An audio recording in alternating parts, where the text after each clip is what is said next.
The land was occupied by the Native Americans of the Southern Sierra until they were displaced and forced to relocate. The national parks in this area are the homelands of the Manak, Yokuts, Tuba-Tulaba, Paiute, and Western Shoshone.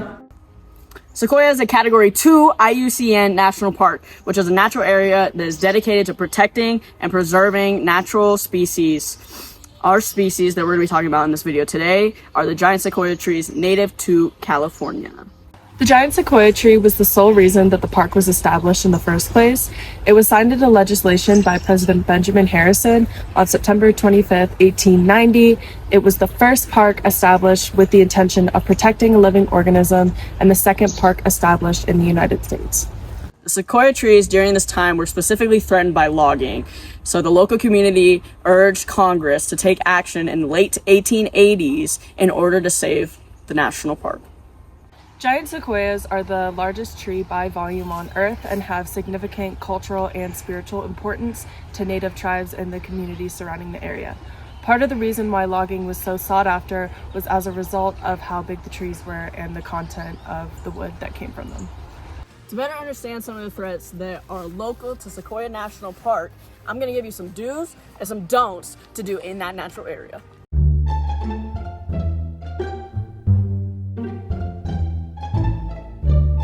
Logging is definitely a don't. It is prohibited in Sequoia National Park, and it is one of the forms of the direct threat of excessive resource extraction. Oh, come check this out. Look at this. Bark beetle. Bark beetles eat trees from the inside out. We don't like that. Bark beetles are a big no-no to Sequoia National Forest. Bark beetles are officially native to Sequoia National Park, but due to climate change and drought, their numbers have increased so much that the trees have become vulnerable and cannot combat them like they would usually be able to. So what bark beetles do is they eat the tree from the inside out, and it causes the tree to grow orange and fall over and die.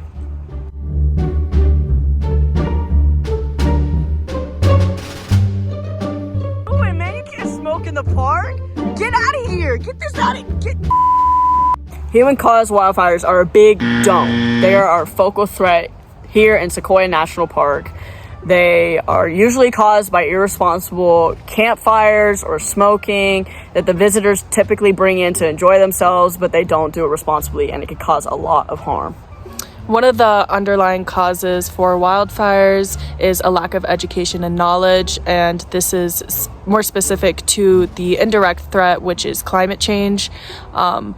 With the lack of knowledge of climate change, people are usually not aware that this makes the trees more susceptible to burning due to the drought that makes the wood drier and the increased temperatures that come along with it. Some history behind our focal threat, aka human-caused wildfires, is human affluence. For decades, anthropogenic forces have been the cause of climate change that has been pushing wildfires to their brink.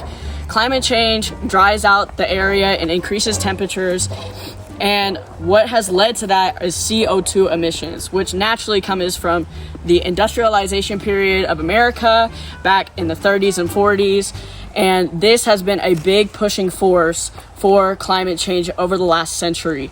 With fires being our focal threat, it's important to address the planning tools used to manage this threat. So to start, there's removing and reducing dense vegetation, manual thinning, burning programs, also known as prescribed fires, which have been successful for 50 years due to the fact that small prescribed fires are crucial for the health of our ecosystem. And last but not least, replanting sequoia groves that may have been burned at such high severity that they cannot regenerate.